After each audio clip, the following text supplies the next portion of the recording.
When I got to Seattle, my nephews asked me to take them out crabbing, so we headed out to Des Moines Pier. Yeah. 4, no 5. But I told you, that stinky ass salmon head ass. Woo! Whoa! Whoa! I lost all of them. Oh, baby Dungy. Look at that. Yeah, that's the one that just caught one of those and just caught back in the water. Wait, this is a Dungy? Oh my Purple God! legs. Look at what's. Get back, Larry. That's not a keeper. Oh, don't. Careful, Juan. Careful, Yeah, careful. This one's very strong. Mary, no. Dungy? Both of these are all red rock crabs. Needless to say, we pretty much slayed it out there. No Dungeness crabs, but lots of reds. And then my cousin Suk cooked them up for dinner. This was my first time in Seattle, so my cousin showed me around a little bit. Got to hang out with my nieces and my nephews. That's Ray. That's Lynn. Super cute kids. Can you tell me again why you can't marry somebody inside your family? Because you're gonna get a weird baby. So we weren't quite satisfied with the red rock crabs, and we really wanted to try and get some Dungeness. So I got to work, made a few crab snares, because that's how I usually catch them down here in California. Why do you have something on your head? It's a camera. I have a camera. I'm taking a video of me making one of these.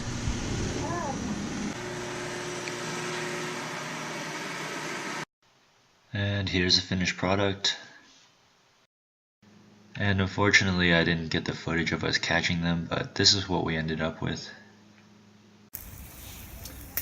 Well, no salmon tonight, but I did get a pretty nice sized dungy. And I'm grilling up some old bait for Maori. It's not that old, I bought it today. Leaving Edmonds Pier now on a ferry. Never taken a ferry before. I don't know if you can see what's going on outside. Maori has also never been on a ferry before, so she's really excited. Headed out to the secret spot. Look at that. Look at that. Still no salmon, and I just slipped off a rock and dislocated my left middle finger. Popped it back in. It sucks. Yep.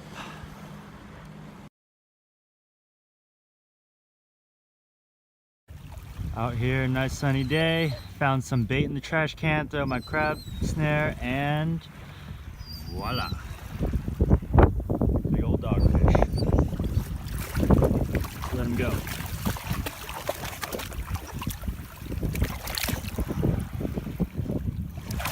Power stop. Leave him alone. So after having no luck at Point Wilson, I headed over to the Hood Canal where you can apparently harvest oysters at low tide. There's a squirrel taunting Maui right now.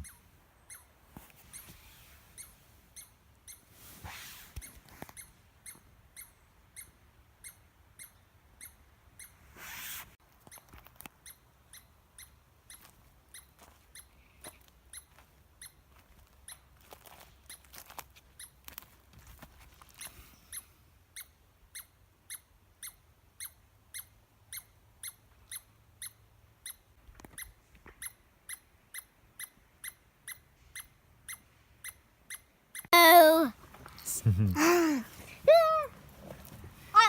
Oh, I'm walking. is he chubby? Wait. I want a solo. Don't get Ray. I want a solo. Alright, your solo's over. Then I want a together picture. Really like a hot after the play. So there's like a activity. It's further down. I saw a guy digging up some big butter clams yesterday, so I want to see if I can get one. Let me grab an oyster real quick. I want to get on tape. because my friends don't believe me that I'm eating raw oysters off the beach.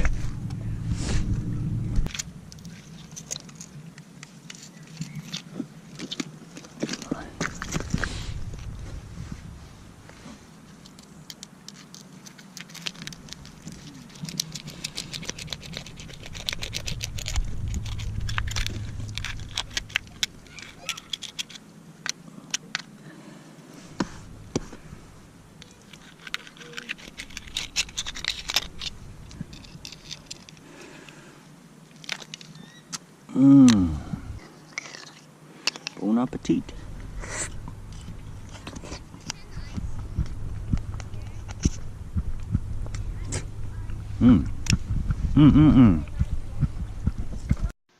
So after I had my fill of oysters and shellfish, I decided to head north in search of salmon. I had a couple hours to kill before crossing the Strait of Juan de Fuca from Port Angeles, so I threw my crab snare in and managed to land this guy. So I'm waiting for the ferry to go to Victoria, and look what they have here.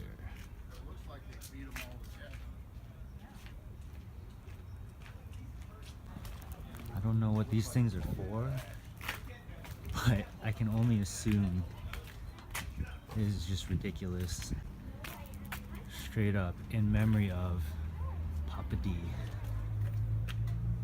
People die racing these things, man. Crazy.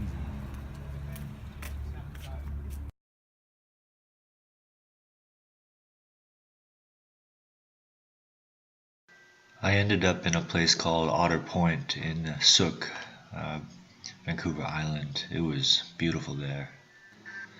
I fished this spot for a couple days, but it was really dangerous. I felt like I was putting myself at an unnecessary risk. And if I ever was to hit a salmon, there would be no way I could land it on these cliffs. So I moved on. I decided to cut across the island and go to the east side of the island to a place called Campbell River, supposedly the salmon fishing capital of the world. If you've never been to Vancouver Island, I highly recommend it. It was beautiful everywhere I went. When I got to Campbell River, the fishing was a little slow still, and some locals told me that I needed to head north.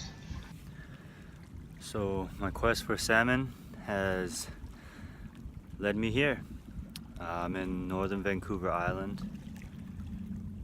See, it's just gorgeous out here. Look at that. I've been fishing for about 2 weeks now. No luck, but I think I've finally figured out their migratory patterns in this area at least. And hopefully today will be the day.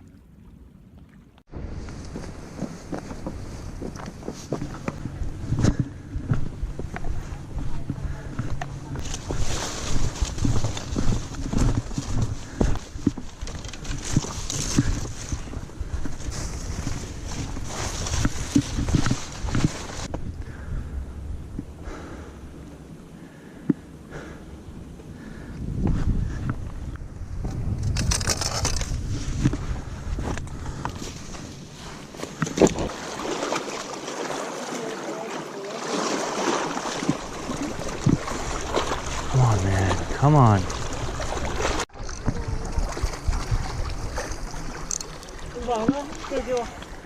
Small guy.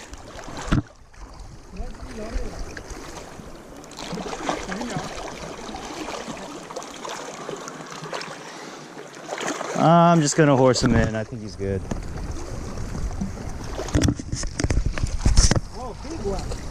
Oh. All right. Oh. All right, give him a second. Let him tire himself out. Okay. It's okay. Let him tire himself out. He needs to run around a little bit. Oh, bring your line in, please.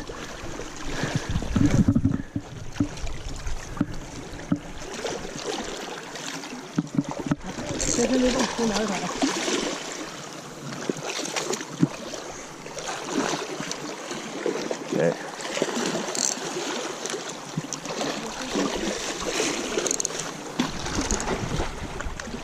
Whoa, whoa, whoa. Oh! You know something. Oh! Jumped right into it. Thank you so much. That's all right. Whoa.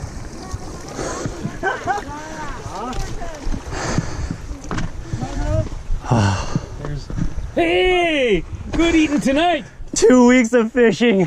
2 weeks. 2 weeks of fishing. Combination. First salmon. Wow. Oh, It's fat. yeah. So finally, after 13 days of fishing, on my 13th day, I caught my first salmon. I wasn't super excited in the video because I had actually hooked on to I've had a couple bites before this guy, but I lost them. The regulations only allow a single barbless hook, so it's a little tricky, and they were like, you can see they're pretty feisty fish, a lot stronger than they look.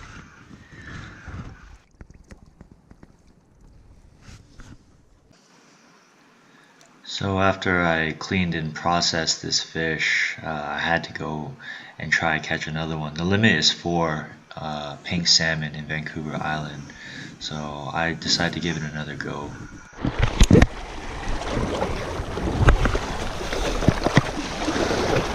They're coming in over there. Oh, right there. Right in front of me. I know, I saw him.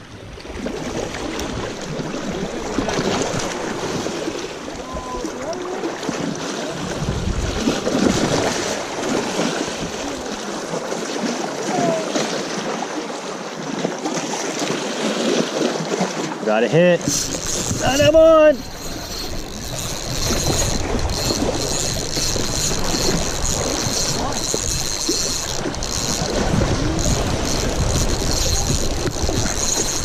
Oh, this one's tough. Woo!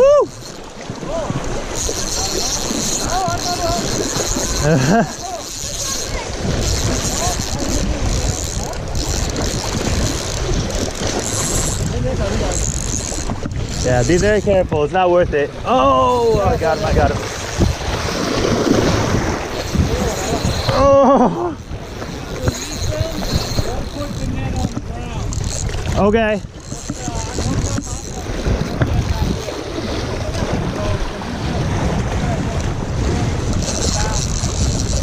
Oh. Oh man. Oh, he's heavy. Oh, he's strong. Come on, baby. Come on in. All right, thank you. I'm not good at this.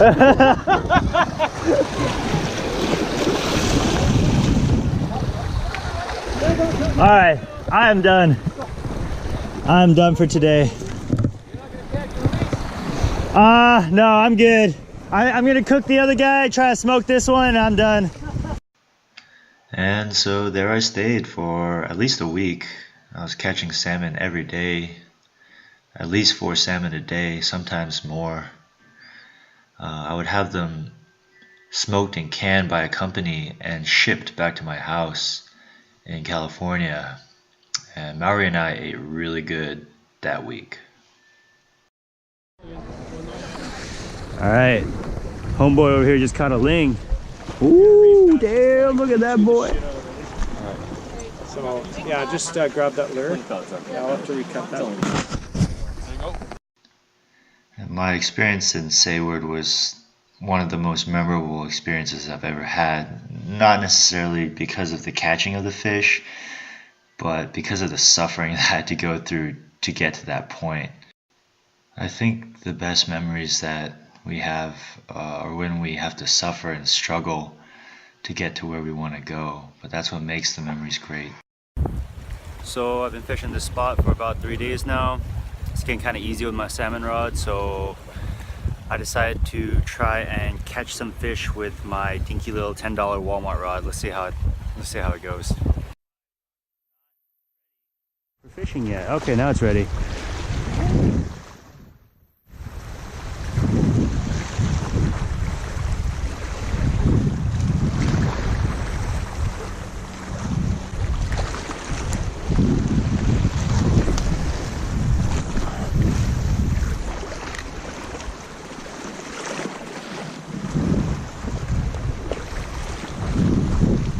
I'm on.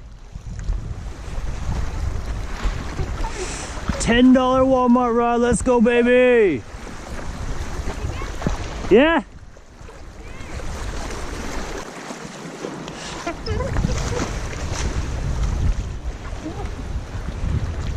Oh yeah, nice, thank you.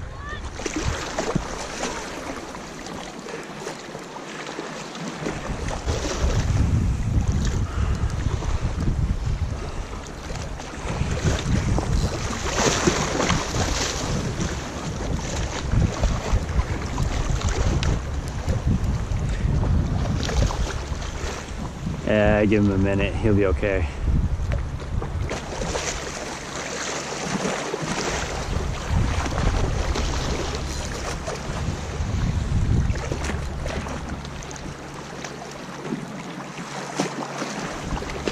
Do you mind if I try to land it myself? Thank you. I got the GoPro on, you know, you're gonna make it look good. You gotta make it look good. Hey, thank you, man. Get the lure in your mouth. You're gonna get a hook in your face. Oh, thank you. On one of my last days in Seward, I saw one of the most magical things I've ever seen. A lot of dolphins hunting out there.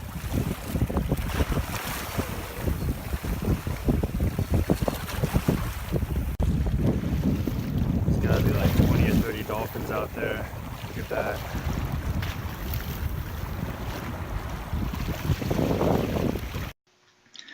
So after being homeless for 2 months, living out of my car and wandering around for nearly 1,500 miles, I finally accomplished what I set out to do. I think this journey taught me a lot about myself and the world around me. I learned that, although society tells you that you need a lot of money, big houses, and fast cars to be happy, it's not true, you don't. I learned that our world is governed by nature and that you must bend to its will or it will break you. I hope this video inspires someone out there to go on an adventure of a lifetime. Thanks for watching.